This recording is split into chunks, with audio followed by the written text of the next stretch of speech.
distinction, let's say, between, the judicial system we have, meaning we in halacha, versus other judicial systems. We don't believe in just simple punitive punishments. We believe in for lack of a better term, we'll call it educational or cathartic punishment. That the idea of punishment is to help change the individual. We know this. The truth is, we understand this even from a parenting perspective. That when a parent disciplines their child, how important it is to make sure that that punishment somehow is rehabilitative.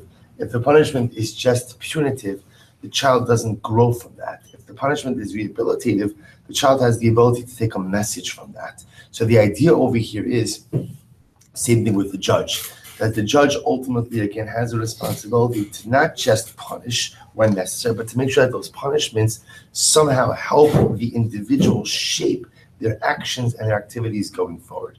Next section, this is very interesting. Pakach Chanaya. So we'll say, what's a Pakach Chanaya? It is a traffic officer. Traffic officer. So this is amazing. He says, remember again, the Shamash is the Eretz Yisrael. So all of these positions, we see this and we say to ourselves, well, most of these positions in our country are occupied by non-Jews. So obviously in Eretz Yisrael, all of these. So who's the parking attendant? It's the Jew, not a parking attendant. The traffic officer. It's a very interesting statement. A person is obligated to try to do whatever he can that other people shouldn't be angry at him. Everybody's saying that. What does this mean? So obviously, my job in life is not to make other people happy. My job in life is not to do what every single person wants, but my job in life is to do the right thing. That being said, my goal is that people shouldn't be angry at me. If everybody's angry at me, chances are I'm doing something wrong in the way I'm behaving, in the way that I'm living. So therefore, a person has to, and again, also we see this sentiment echoed a number of times throughout Pirkei Avos, that a person should be mu'urav im habrios, a person should be the kind of person who is able to get along with all kinds of people. Even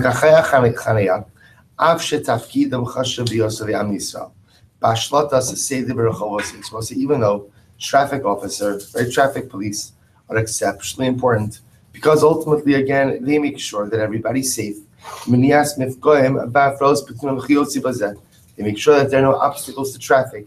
They make sure ultimately that people able to travel safely. He says, so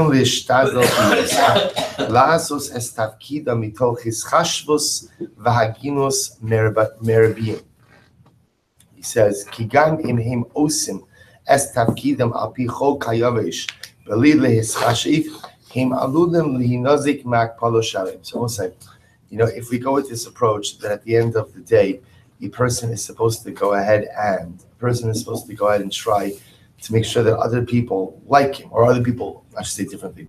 He's trying to make sure that other people don't dislike him. Right? The one profession where that would be exceptionally difficult would be what? Being a traffic officer. We'll say nobody likes the traffic officer because he's the one who's going to give you a ticket if your meter is expired.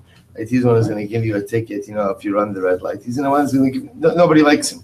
So therefore, the Mechaber says the traffic officer is in a very delicate position. On one hand, his position is exceptionally important. But on the other hand, he has the ability, unfortunately, to make many enemies. Because again, even if the traffic officer just does his job, literally again in accordance with the strict letter of the law of what his job is, nevertheless, many people are not going to like him. All the more so is if he hands out fines for no reason.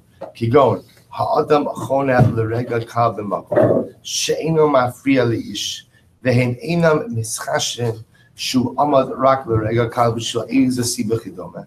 O Arvim LaAdam Shiyatza Me'arechev U'Matzmid Mesak Nas L'Chalon B'Mkom She'Yicholin La'Sira Kach Od V'Od. So he gives some interesting examples. He says, let's say there's someone who literally just put his car in a no standing zone for a moment.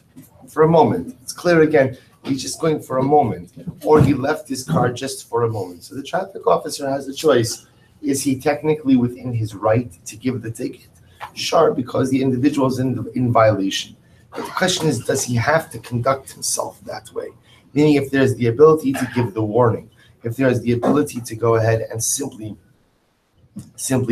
give the slap on the wrist without giving the fine, and accomplish the same thing, sensitize a person to the laws without giving them the fine, that's the traffic officer should do.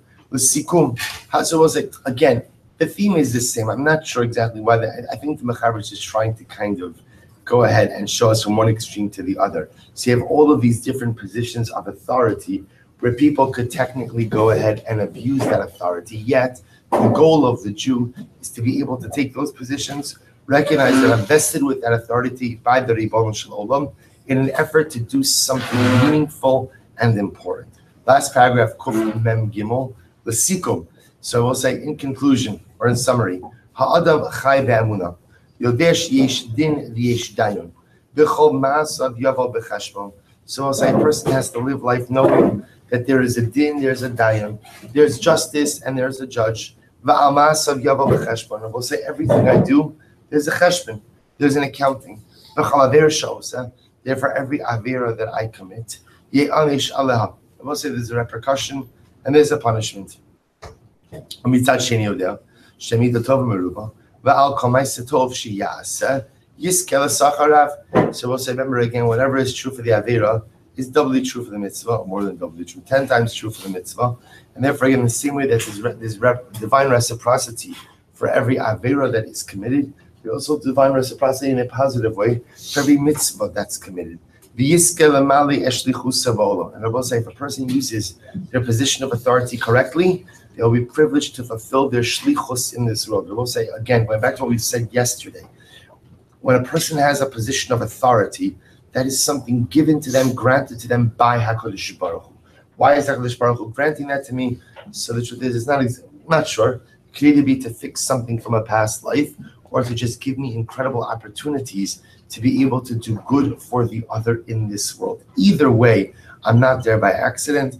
Either way, I'm there because the Ribono Shel Olam has put me there, and I have to recognize that I am on a shlichus. He goes on therefore,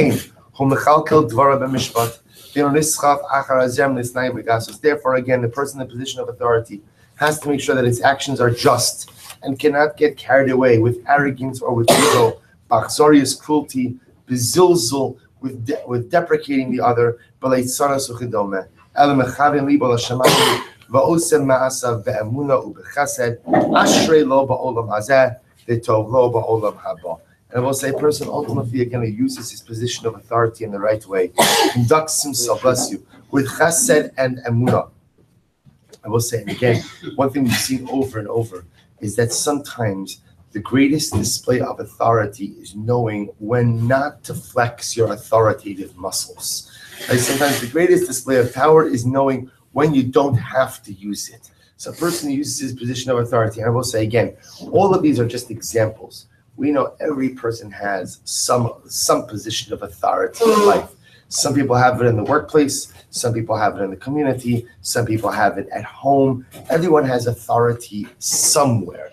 And the yesod ultimately is use it wisely, recognize it's a shlichus from HaKadosh Baruch Hu, use it to uplift the other, never to chas v'shalom put down the other, use it not to fan the fire of ego, but instead to go ahead and be an agent of change. Ashrei lo ba'olam hazeh, we'll say a person who uses his authority in these proper ways, praiseworthy is he in this world, v'tov lo the olam haba. And it'll be good for him ultimately again in the world to come. Right, so we'll stop over here. We'll pick up in Meretz Hashem. Tomorrow is actually an incredible piece. We'll pick up Kuf Mem Dalet in Meretz Hashem tomorrow morning. Okay, so if you're in jail, that's the next one.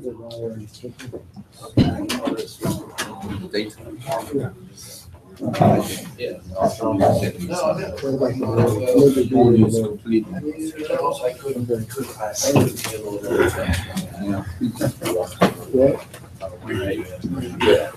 I called you back yesterday. I'm going to put it on.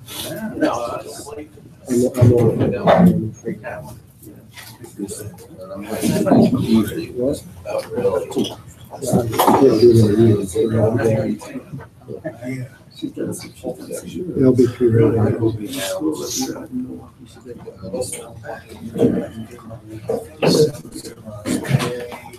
Yeah,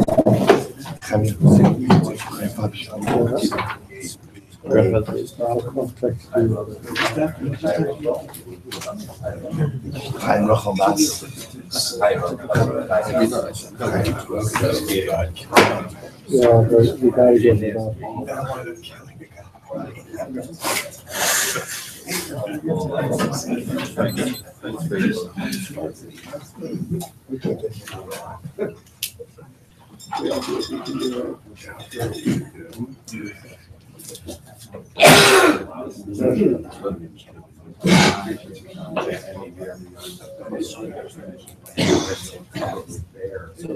Every year we start. All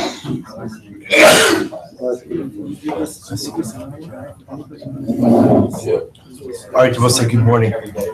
Today's daf is Ayin Tes 79. We are picking up Ayin Tes and the base we left off, which is to close out the previous sugya. We're picking up 1, 2, 3, 4, 5, 6, 7, 8 lines up from the bottom, 78b.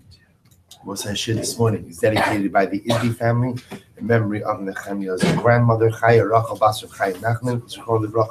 We hope that in the merit of our Talmud Torah and Shem will have an aliyah, the family, and by Mr. Samuel in memory of his beloved wife Esther Basra Rabbi Shmuel Meir HaKohen.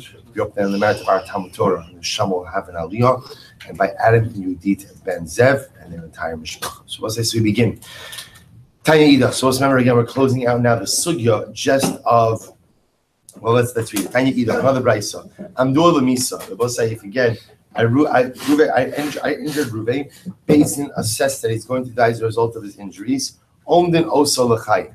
So we'll say, ultimately, again, if we begin to see him improve, so Basin is permitted to go ahead and make another assessment. We can assess him that evaluate him that he's going to live. L'chaim, however, once you've evaluated that he's going to live, ein omdin oso l'misa. Well, this is quite interesting. In other words, once Beis Din assesses after the damage that I've committed that Reuven's not going to die, even if his health takes a dramatic turn for the worse, and even if it's technically attributable to the injuries sustained from me, Beis Din will not reevaluate him. Amdur l'misa. So let's say again, I injured Reuven and Beis Din evaluated him, and they said that he's going to die, and then Baruch Hashem he recovers a bit. Ultimately, again, we evaluate him a second time to go ahead and just for damages. And even if he dies subsequently, all of them on the hook for ultimately again are the monetary damages, and those are paid to the heirs. So again, when evaluating damages, so what point in time do we establish the valuation? In other words, both say, remember, there's multiple points here. There's the point of Reuven's value, quote unquote, after the injury, before the injury, when he recovers from the injury, to which they were. We evaluate it based at the time that the injury occurred. And I will say this price reflects the view of Rabbi Nechemiah. So we'll say bottom line from this brisa, which is why the Gemara ends off by saying reflects the view of Rabbi Nechemiah, is the following. First of all, 2 yisodos emerge. Number one, Beis Din does make more than one evaluation, but only in one direction. If Beis Din evaluated Reuven that he's going to die, so that if Beis Din sees him begin to improve, they will go ahead and have a second evaluation. And if they say that he's going to live, then ultimately, again, I, the offender, the damager, will be putter, not from monetary damages, but from a capital crime. However, again, once Beis Din assesses or evaluates that Reuven is going to live, even if Reuven's health takes a dramatic turn, right, worse, Beis Din will not reevaluate him ultimately again for death under those circumstances. Good. Says the Mishnah. So we'll say, let's say again, so I had in mind to kill an animal, but I accidentally killed the person. Or we'll say, the idea over here is my intention was to kill. Just my intention was to kill an animal and not to kill a person. It turned out that I ended up killing a person. I had in mind to kill a Gentile, but I ended up killing a Jew. Then it followed Ben Kayama. I had intention to go ahead and kill a Nephil. So we'll say Nephil could either be, we'll call it the child in utero, but instead I ended up killing a regular person. Potter. In all of these cases, I am Potter. Why am I Potter? Because again, remember, what's going on over there? So it's the two of you. Seriously. Can you get some coffee, some Danish? We're just commenting. Commenting, good. All right.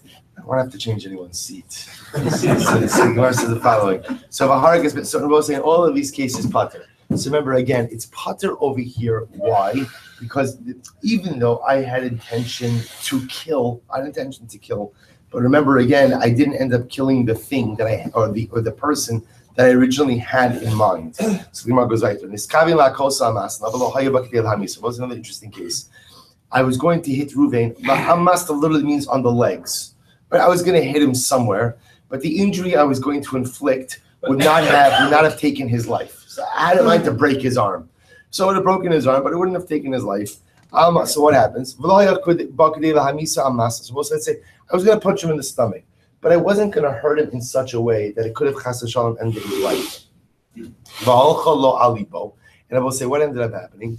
I ended up punching him in his heart. And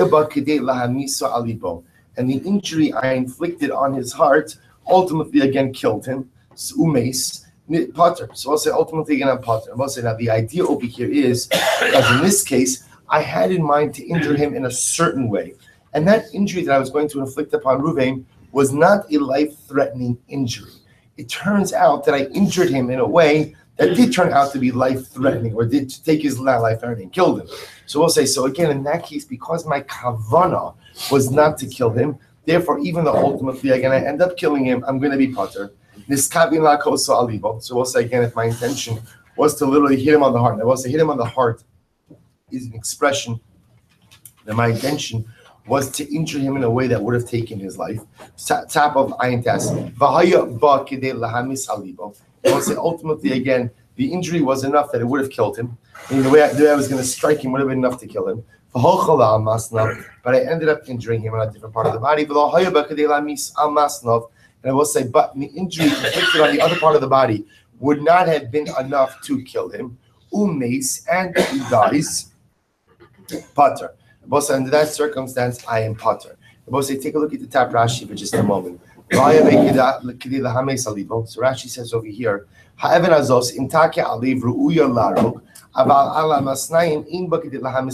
so here's the point of Rashi I want you to look at. Rashi says what the Mishnah is teaching me is that I need two criteria to be met in order to be chayav for taking life. Number one, I will say, number one, I have to have in mind to deliver a death blow. And I have to actually deliver a death blow. So we'll say those are the two criteria. Number one, I have to have in mind to deliver a death blow. And number two, I have to actually deliver a death blow. If one of those two criteria are not met, then even if the resulting injury or the injury results in death, I will not be chayiv. If I had in mind to injure a gadol, an adult, and the injury that I was going to visit upon the gadol was not powerful enough to kill him, so what happens? And I end up injuring a katan. And I will say, unfortunately, the injury inflicted was enough to go ahead and kill the katan, and the katan as a result dies. Pater, we'll say pater. We'll say now, obviously, in that case, because my intention was to injure the gadol, but instead I went ahead and I killed the katan. So because I didn't have kavanah to kill the katan, I'm going to be pater. Niskavin lako says a katan. Rabbi say my intention was to go ahead and deliver a blow to the katan. V'haya bakadi l'hameh says a katan. I will say ultimately again, it was a death blow. So my intention was to deliver a death blow to the katan, and it would have been a death blow to the katan. But ultimately again, I ended up injuring a gadol. And technically, the blow delivered should not have been powerful enough to kill the gadol. But the gadol did die. So what's the halacha? Pater. Well, under that circumstance, I'm pater because again, the blow delivered should not have technically been a death blow for the gadol. I will say if my intention was to go ahead and deliver a blow, masnav means on the legs, on another part of the body. And I will say the blow was powerful enough that it would have killed him. So I was going to punch him in the stomach or throw a stone in his stomach, and it would have been powerful enough to kill him. But it turns out that I ended up injuring him on his heart. And he dies. I will say that makes sense. Why? Because we'll say in that case, my intention was to deliver a death blow, and I did deliver a death blow. The fact that I wanted to harm him on his legs, but it turned out that I harmed him on his heart, doesn't make a difference. We'll say if my intention was to deliver a death blow to the gadol, and the injury was powerful enough to kill the gadol, but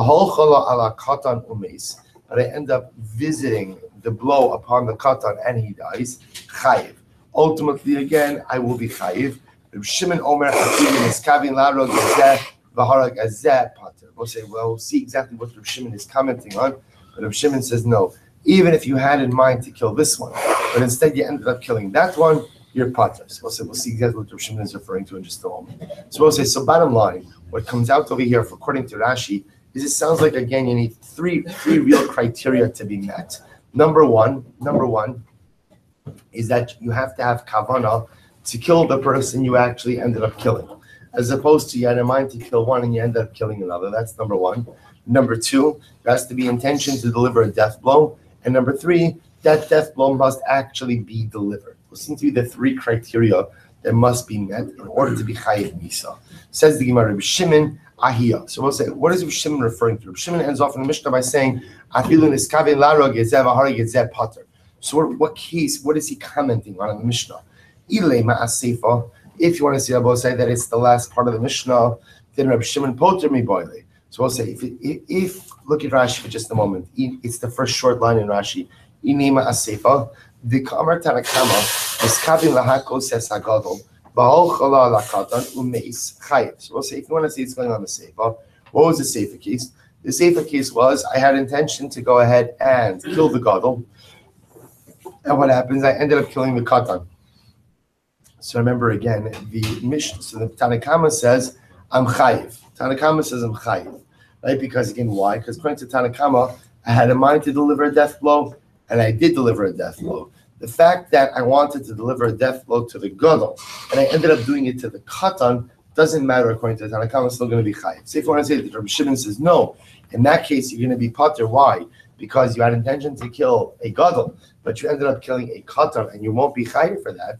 Then it should have read Reb Shimon poter. Should have just said Reb Shimon exempts. Ella aresha. Rather, you have to say what? That it's referring ultimately again to the resha.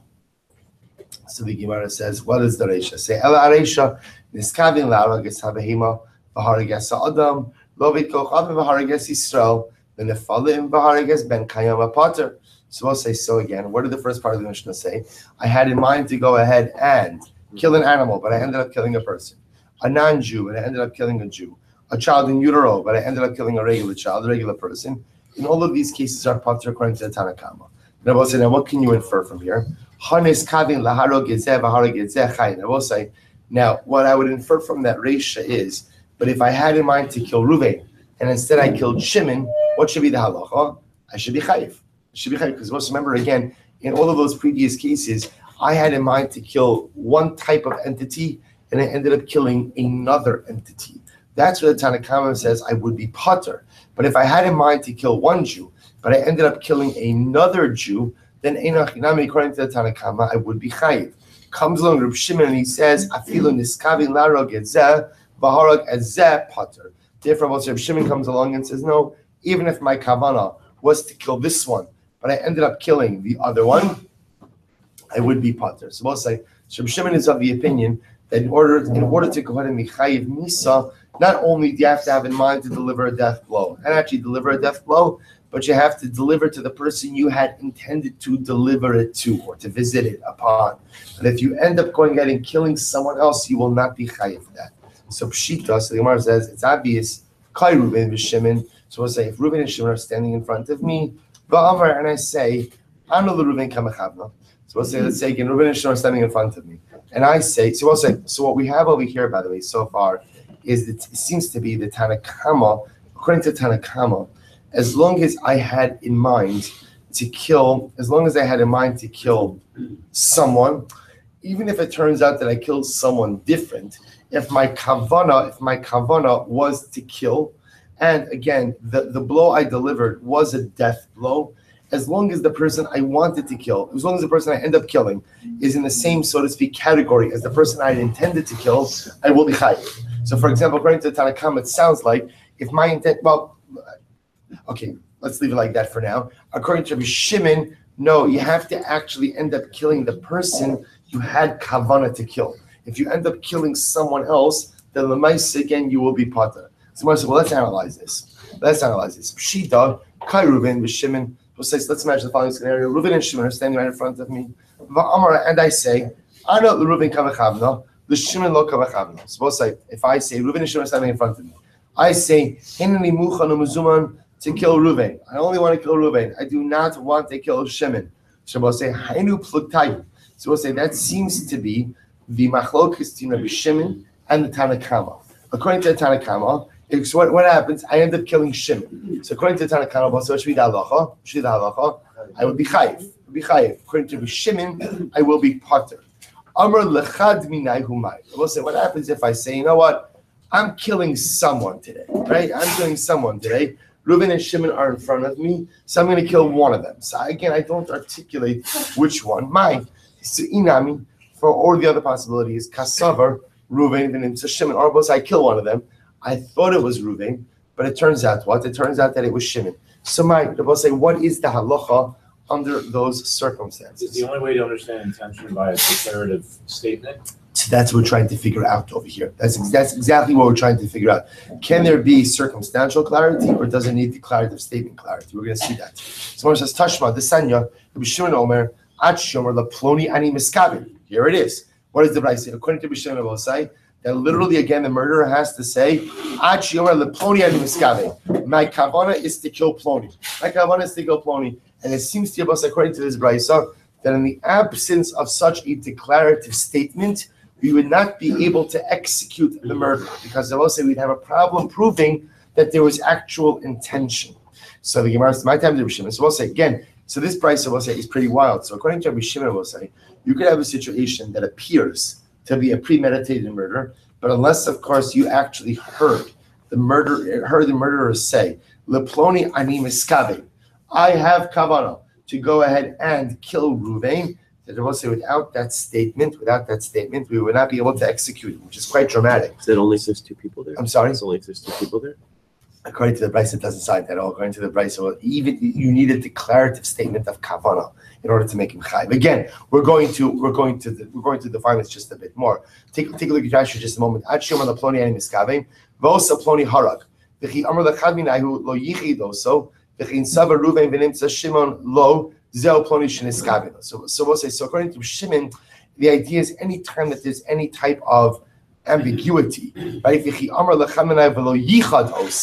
So we'll say there almost has to be like this hineni muchan umazuman, according to Rabbi Shimon, in order to be chayav for an act of bloodshed. My time to Rabbi Shimon. So we'll say, what's the logic over here?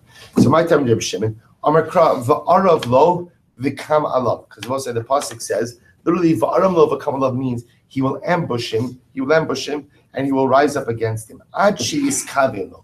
We'll say literally again that I'm only chayiv until I have kavanah. So Mishman understands va'arav lo v'kam lo. Rashi says va'arav lo kra yiseru. I will say this phrase is extra. What does it mean if you lay an ambush for someone? The idea that Rabbi Shimon says is, mamish, you have explicit kavanah to kill this individual. You have explicit kavanah to take care of this individual, then you will be chayiv. Lack of explicit kavanah, you will not be chayiv.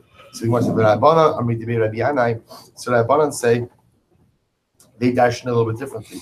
Prat lezorik even lego. So we'll say, they say that this ultimately again refers to a case of where a person throws a stone into a group of people and ends up killing someone that way. That if I throw a stone into a group of people and I end up killing someone, I am not chayiv for that act. So the Gemara says, 1 second. Hey, Chidami, what's the case?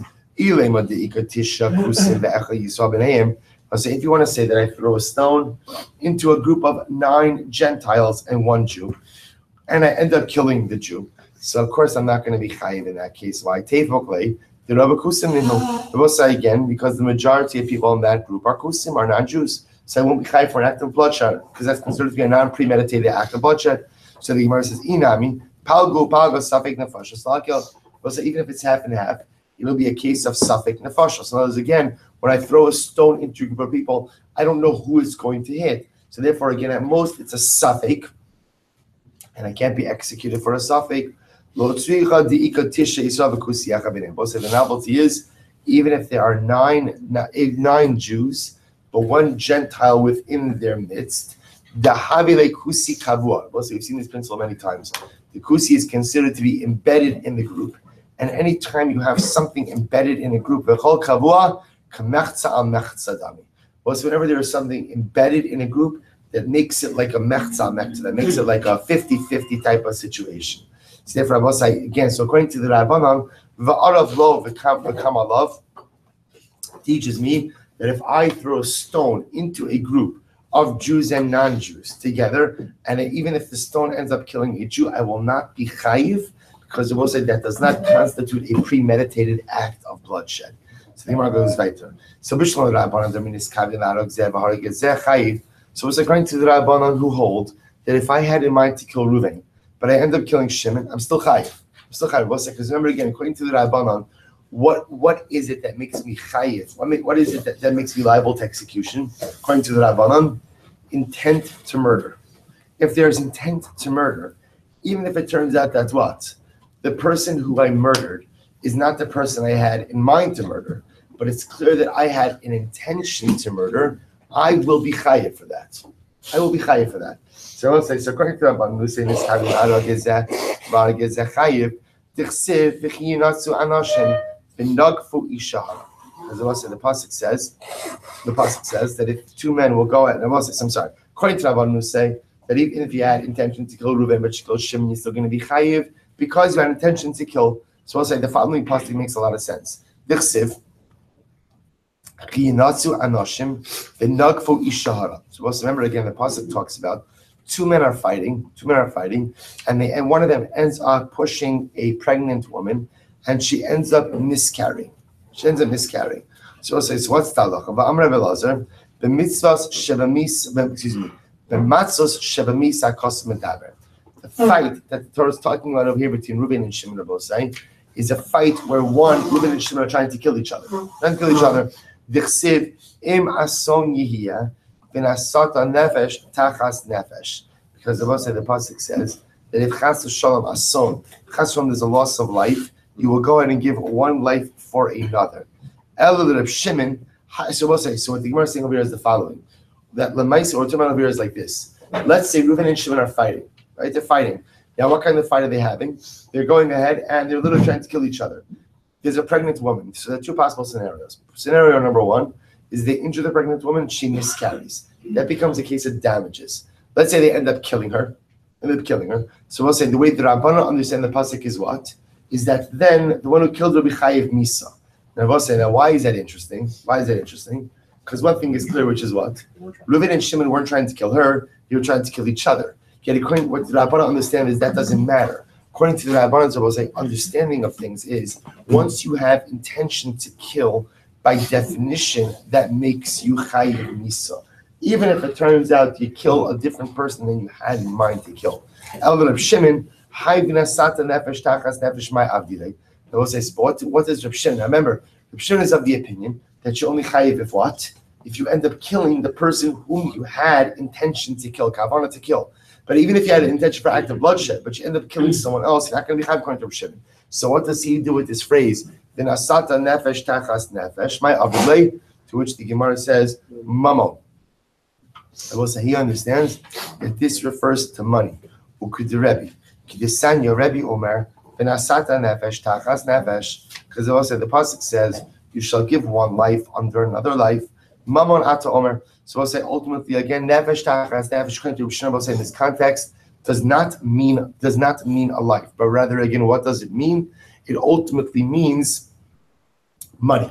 So according to Shimon, Reuven and Shimon are fighting. They're trying to kill each other. They accidentally what? End up killing a pregnant woman. So what does the Torah tell us?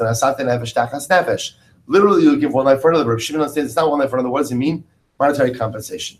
Because according to Shimon, remember, you can only be chayiv if what? Not if you have intention to kill someone, but what? You kill the person whom you intended to kill. But if you had intention to kill someone, You're right, but you end up killing someone else, even though you had intention for bloodshed. You're going to be potter. So Gemara says, Mamonata Omer. So Mamonata, Mamona Nefesh Mamish. So we'll say, how do you know that Nefesh Tachas Nefesh means money? Maybe Nefesh Tachas Nefesh literally means a life for a life. To which the Gemara says the following: Ne'emra Nisina Lamata. So we'll say it says Nisina below. The Ne'emra Nisina Amadis Limalo. And I will say it says Nisina ultimately again above. By below Yasaman Asam Beflilim. But it's where a person causes a miscarriage. Ma'alahavan Mamon, just like I was in the case above, where the man causes a miscarriage, it's Mamon, it's monetary compensation, Afkan Mamon. So to over here, it's Mamon as well. Amar Rava, so Rava said, so again, just so you understand over here, so we're in the midst still of this fundamental machlokes between Rabbi Shimon and the Rabbanan. And the fundamental machlokes was I send this around one case. I have intention to kill Reuven. So it's clear that I have intention to go ahead and commit an act of bloodshed. But it turns out that I end up killing Shimon instead. Am I chayav for that? According to the Rabbanan, the answer is yes. According to Shimon, the answer is no. We'll say, what's the machlokes? The machlokes is how we define kavana. According to the Rabbanan, as long as you had kavana to kill, even if it turns out that you killed someone other than what you intended, once you have kavana to kill, you are liable to execution. You're liable to a death penalty. According to Shimon, no. It's not just enough to have intention to kill, but I have to actually end up killing the person I had intended to kill. If I kill someone else, then ultimately, again, I will be pater from Esau. Amarava. Basai Testament base, second line. Amarava. Hi detana de Bechizkiah, mafka midrebi, or mafke midrabanan. I will say that which we learned from, or that which was taught in the Bechizkiah is different than Rebbe and different than the Rabbanan. I will say, what does this mean? The Tana de Bechizkiah, Make Adam Umake Behema. But the Torah speaks about again one who kills a person and one who kills a behema. Ma Make Behema Lo Chilakta Ba Bein Shogeg Lemezid Bein Miskabe L'Shein Miskabe. So we'll say, when it comes to killing an animal, there is no distinction by how you kill the animal, whether you were Shogeg or Mezid, unintentional or intentional. Miskabe L'Shein Miskabe. Right? You had kavana, you didn't have kavana. We'll say we'll get to this more in our Makis days. Right? But whether you killed in going up or whether you killed going down. So we'll say in all of these cases, lepotra mamon el lechayva mamon. So we'll say in any case where I end up killing an animal, I'm going to be chayiv. So we'll say it's part of the principle we have of adam muad the olam. Killing an animal is an act of damages. So however I kill the animal, I'm going to be chayiv. I'm chayiv mamon. Av makya other. So we'll say with the idea over here that the Bechizkiah is saying is the Torah equates the killing of a person and the killing of an animal. It says umake behema yishalmena, umake adam yumas. So it's like the fact that the Torah equates killing an animal and killing a person. The Bechizkiah says the following: Af make adam. So to say when you kill a person, lo sachlok bo ben shogeg lemezid. There should be no distinction between whether you kill him accidentally or intentionally. We'll see what this means in just a moment. Bein miskavin l'shein miskavin, whether you had kavana, didn't have kavana. Bein derech yirida, derech aliyah, whether you killed going up or coming down. L'chayva mamon el lepotra mamon. But in all cases, you're never chayiv money when you kill a person. So we'll say. So remember, what the Brisa seems to be saying over here is the following: that in any capital case, right, any case where you kill someone, you will never be chayiv mamon. We'll say just the Torah is making a comparison between killing an animal and killing a person. Just like killing an animal, you're going to be chayiv money in all cases. So too, I will say the reverse is true when killing a person. When you ended up killing a person, you'll be exempt from mamon in all cases. Now, some cases you'll be chayiv misa for killing a person. Some cases you'll be chayiv galus for killing a person. In some cases you'll be chayiv nothing for killing a person. Tomorrow just asks over here, my she'ina miskavin. We'll say, what is this case when we say that you're killing someone without kavana? If you want to say there's no kavana at all, then hainu shogig. Then I both say it's the same case as shogig. Ela pshita shein miskavin lazeh ela lazeh. Rather, I both say what's the case of miskavin? Miskavin must be I had intention to kill Reuven, but what? I ended up killing Shimon. So it's like I had kavana for Reuven, but no kavana for Shimon. And yet, what do we see from here? Vikatani lechayva mamon el lepotra mamon. So we'll say you see from here that what? That the Brisa tells me that if I wanted to kill Reuven, but I end up killing Shimon, then what? I'm not chayiv for any kind of monetary compensation. V bar katalahu. Now, if it was really true that if I had intention to kill Ruvain, but I killed Shimon, that I'm chayiv misa, then what? My itzrich lemiftrei mamon. The Rabbi say it's obvious that if I'm chayiv misa, I'm pater for mamon. Why? Kim lein b'dramine elalav shmamina. Excuse me, elalav shmamina lav bar kitalahu v'lav bar mamon. Rather, Rabbi say, see from here that what? That if I had in mind to kill Ruvain, but I ended up killing Shimon, so I'll say, so I'm not chayiv misa. I'm not chayiv misa. That's number one. And number two, I'm also not chayiv mamon. See, Rabbi say, interestingly enough, any case where ultimately, again, there is an intentional act of bloodshed, I will not, even though, again, Rabbi say, I didn't have in mind to kill this particular person, I won't be chayiv misa, but I will be chayiv mamon. Okay, so Rabbi say, so bottom line, we end off with the machlokas in Rabbi Shimon and the Rabbanan. Rabbi say, now you understand, this is an exceptionally important machlokas. I have kavanah to kill, and my kavanah is to kill Reuven. Instead, I end up killing Shimon. Am I chayiv for that or not? Rabbanan say yes. Rabbi Shimon say no. Rabbi say, how do we paskin? So the Rambam in Hilchos Rotzeach. This is in Perek Dalet Halacha Aleph, says the following: Hamiskavin larog gezeh v'harag es zeh. So Rabbi say, listen to this. I have in mind to go ahead and kill Reuven, but I end up killing Shimon. What's the halacha? Pater mimisas beis din. Rabbi say ultimately again, the Rambam we paskin like Rabbi Shimon. Then in order to be chayiv for execution, it's not just enough to have intention to kill, but what? I have to have intention to kill the particular individual. If I end up killing someone else, I'm going to be pater. And interestingly enough, not only am I pater from Misa, but also mirat tashlumin. I'm also pater ultimately again from payment. That's based on the drasha we just saw over here. Because just like, again, that's the comparison between Makkah Behem and Makkah Adam. So I'll be pater from payment. And what else am I pater for? From Golos. Also, which makes sense. Why is there no Golos? Right? Because remember, Golos is only for a particular act of shogeg. See, I was saying, now here's what's interesting. See, one could have made the argument, it is shogeg. It is shogeg. Why is it shogeg? Because again, I didn't mean to kill Ruvain. I didn't mean to kill Shimon, I meant to kill Ruvain. But it's not, because the way we look at shogeg, Rabosai, is through the action. The action itself was a premeditated action. The fact that the premeditated intentional action was visited upon someone other than the intended victim does not change the fact that the action itself was premeditated and intentional. Therefore, I will say this is really one of these interesting cases where essentially, again, this is good Shabbos table question, right? The idea is, right, I have in mind to kill Reuven, intention to kill Reuven. To kill Reuven, I end up killing Shimon. What's the halacha Rabosai? I'm not executed for it.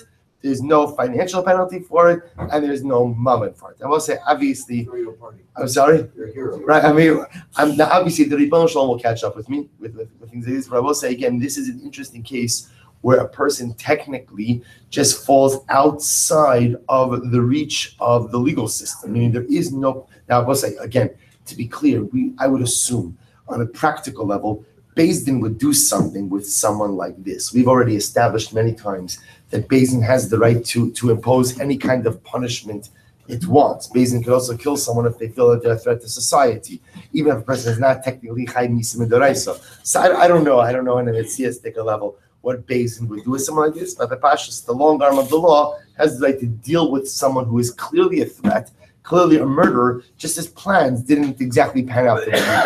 Okay. Do we conclude from this that you can't be liable for use of space unless you intend to kill someone and do it? So if you just throw a bomb into a crowded room, clear intention to kill someone, but you had no one in mind, you're out of the reach of the law? No.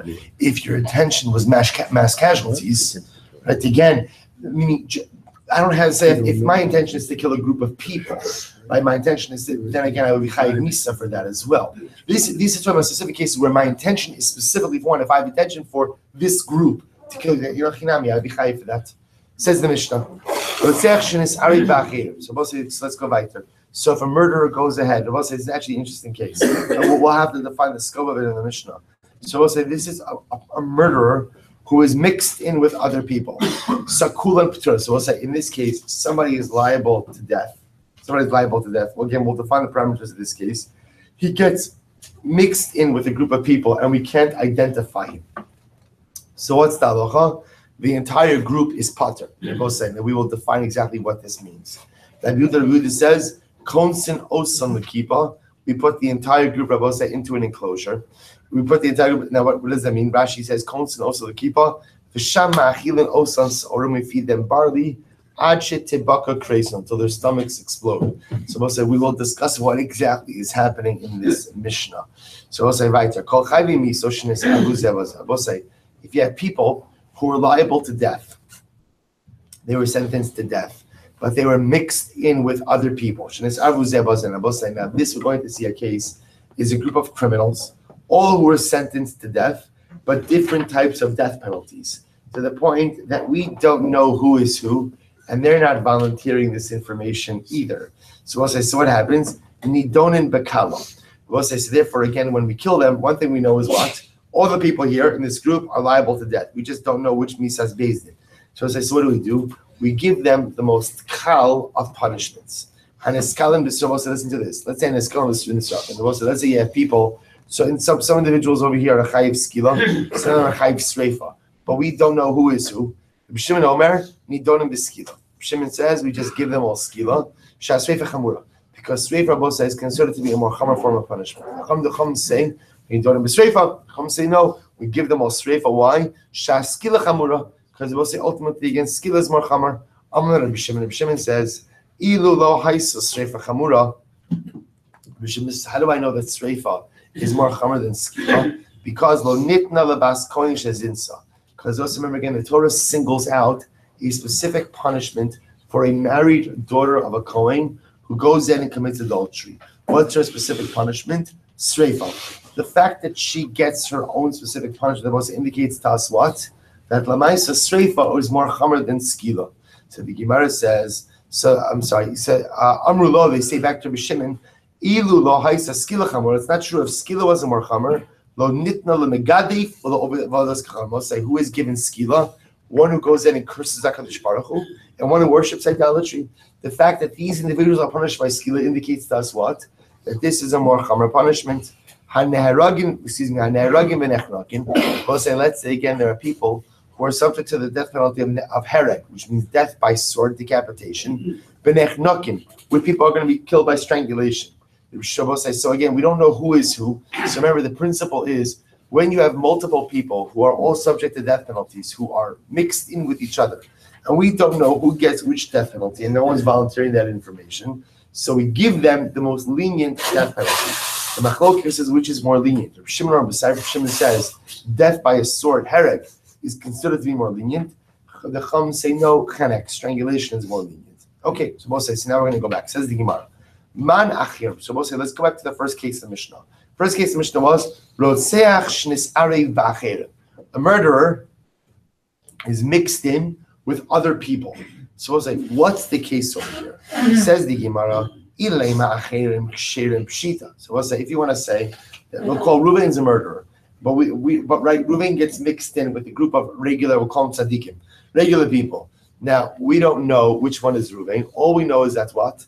There was a guy who was convicted of murder who walked into this group of people, and we don't know which of this group of people is Reuven and who's the tzaddikim. Now, obviously, everybody claims that they're a tzaddik. So therefore, the Mishnah says, so if you want to say it's a group of tzaddikim, so the Mishnah says, kulam p'turim, they're all exempt. That's obvious. But what are you going to do? You're going to execute a whole group of people because there's one murderer mixed in there who you can't identify? Of course not. V'su, and furthermore, again, furthermore, again, would Rabbi Yehuda say in this case that you put everyone essentially in jail till you figure out ultimately again who the murderer is? I'm going to be avos. Let's listen to this. What's the case? Amar Shmuel. Berotzech shelo nigmar dino, shenis'arev berotzchim achirim, shenigmar dinon askinon. Bosai, get ready for this. What's the case of Bosai? So Reuven was brought to Beis Din and was about to be convicted of murder. Bosai, what happened? He was able to escape from Beis Din before the Gemar Din, before the official verdict. What does he do? He goes in and he blends himself into a group of convicted murderers. So can you imagine this? All right? So I have a group of 10 guys, they're all convicted murderers. Now there's 11 people. I know one of the people in here has not had his sentence, his verdict handed down. So what do we do with this individual? Rabbanan Sabri, the Rabbanan hold, Ein Gomrin Dino Shal Adam Ela B'fanav. So we'll say, so the Rabbanan say we have a problem. What's the problem? So we'll say the simple answer would be what? What do they call it? To deliver the verdict in absentia. Right? So Ruvain's not there. It's fine. We know that he's guilty. We know the reason was going to paskin. So paskin, Ruvain's guilty. We'll say, now what's the good news? What's the good news? What does this do for us? I now know that the entire group of 11 people are what? Are chaymises. Just execute them. We're done. Problem is that Rabbanan hold us we have a legal technicality. Legal technicality is you cannot go ahead and convict a person in absentia. The perpetrator must be present for the verdict. Hilchach kulan peturin. Therefore, the Rabbanan say so. Now, what do we do with this group of people? No one is identifying themselves as Ruvain, right? They're all right, or maybe differently. Maybe what they're all doing is what? Maybe they're all saying, "I'm Ruvain," right? You know, they're holding up placards. I'm Ruvain too. You know, we all identify with Ruvain. So as I said, the idea over here is also the issue over here is that Lamaisa we can't do anything with this group. Therefore, the Rabbanan say the truth is they all get off on a technicality. They're all pater. Maybe this is not so fast. Rabbi Yehuda miftarinhu legamre namilo. Rabbi Yehuda says no. That is an untenable situation. We cannot go to make them all pater. Why? Kevan derotzchinenu. The Most say here's what we do know, which is what? It's a group of murderers. It's a group of killers. So the fact that there's one guy mixed in there who didn't have his official verdict handed down, and we can't convict him in absentia.